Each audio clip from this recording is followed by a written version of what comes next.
Ever seen a guy change their tires barefoot? So I've got a big bag of plums and I'm about to go to the river. I'm walking down this trail right now so I can wash them off. They ended up getting really rotten because I left them out in the sun and they got kind of smushed, and I'm going to wash the fruit off, give that to the animals, and then plant the seeds. This right here smells like wine or liquor. It is dripping and fermented. It is so nasty. So I got all the plums and I've been washing them in the river right here. They were all getting all nasty and fermented in that bag, so I'm putting it out here on this rock to dry out, and I'm gonna have to figure out a way to get the rest of the goop off the seeds. But those are gonna be going to the ground and it's gonna be a really good time. And I saw these people with all their luggage on the side of the road, and I was like, oh, hello. And then I drove and I turned around, I was like, you guys need help? And they were like, oh, we're good. And then they ended up needing help. Cool folks. They had a rental car and they got a flat tire. They were just here on vacation, heading out to a resort. And the rental car company doesn't give you the tools. The rental car company doesn't give you the tools you need to fix it. Like, they had a jack, but it was like bolted into the floor, and they didn't give you a wrench or a ratchet to undo the bolt, so they would kind of been screwed either way. So definitely, if you have a rental car, probably get some tools with you, or just meet a good old boy on the side of the road. But that was adventure of the day. Oh, sweaty. Very nice folks from Chicago. And now we're getting back to it. Ever seen a guy change their tires barefoot? Yeah, that's right. Boom. That's how we do it, baby. We made it, boys. Now it's just to stay away from all the poison ivy. Like right there, if you don't know what it looks like, right there. Yeah, the whole ground is covered in poison ivy, so that kind of sucks. I'm actually gonna put some sandals on.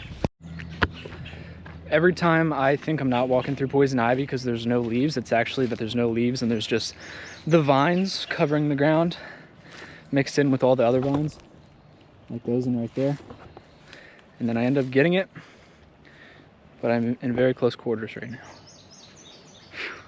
And I also have it all over my legs, so what are you gonna do? I mean, I guess I already have it, so not the worst thing. Beautiful day. It's a beautiful day in the nice, warm Shenandoah River. This was slightly less refreshing than I thought it would be because it's shallow and warm, but nevertheless, I'm clean. And guess what, guys? Cole's clean. Yeah, it doesn't matter. Boom.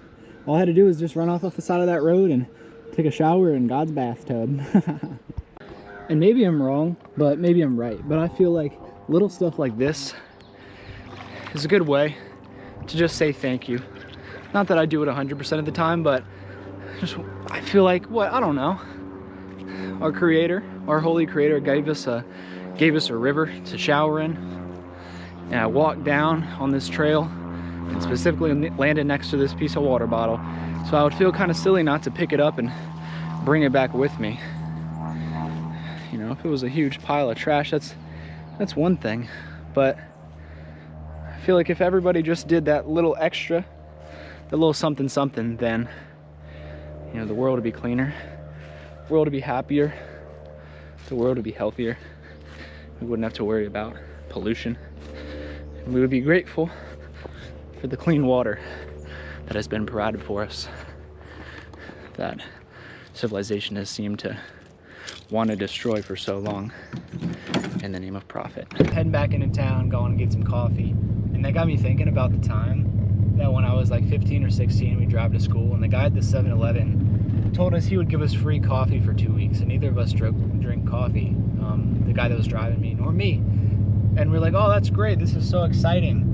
And then like we would get it, and the next day we look forward to it, then we get the bigger cup, we went small, medium, extra large. Next you know, we're putting the extra shot of caffeine in it, and like by the end of like the 10 days of the 2 weeks, we were like so hooked on coffee. I was drinking like an entire liter of Starbucks cold brew per day, and I was working a lot too.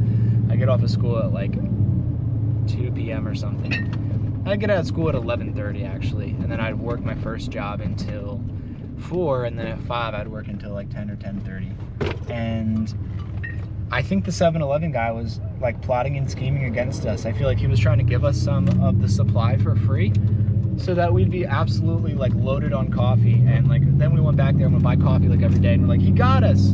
he really got us.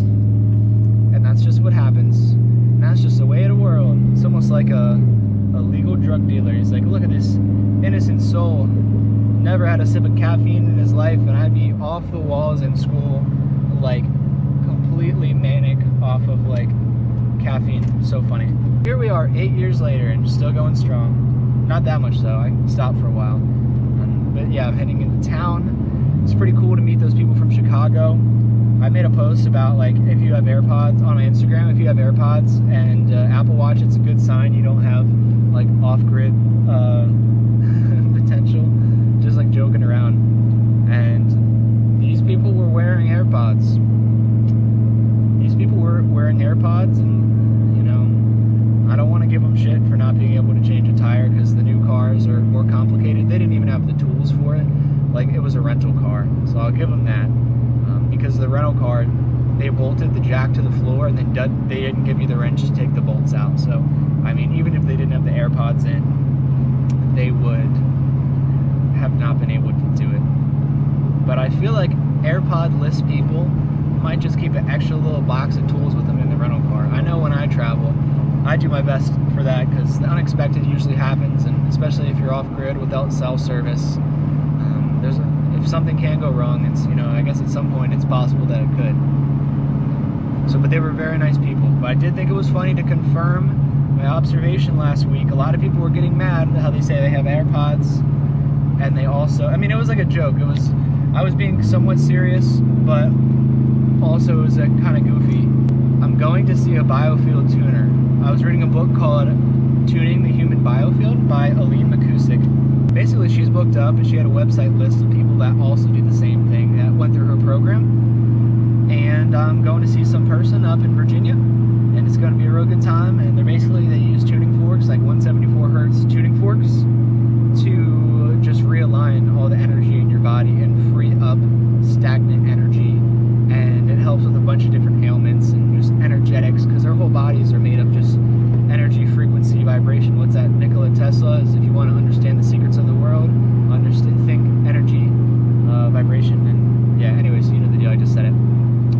Hopefully it's not too loud with the engine going, but yeah, beautiful day outside. I'll let you know when something cool goes on, and every type of thing like that. Peace out. Got this cool market here on the side of the road. Oh yeah.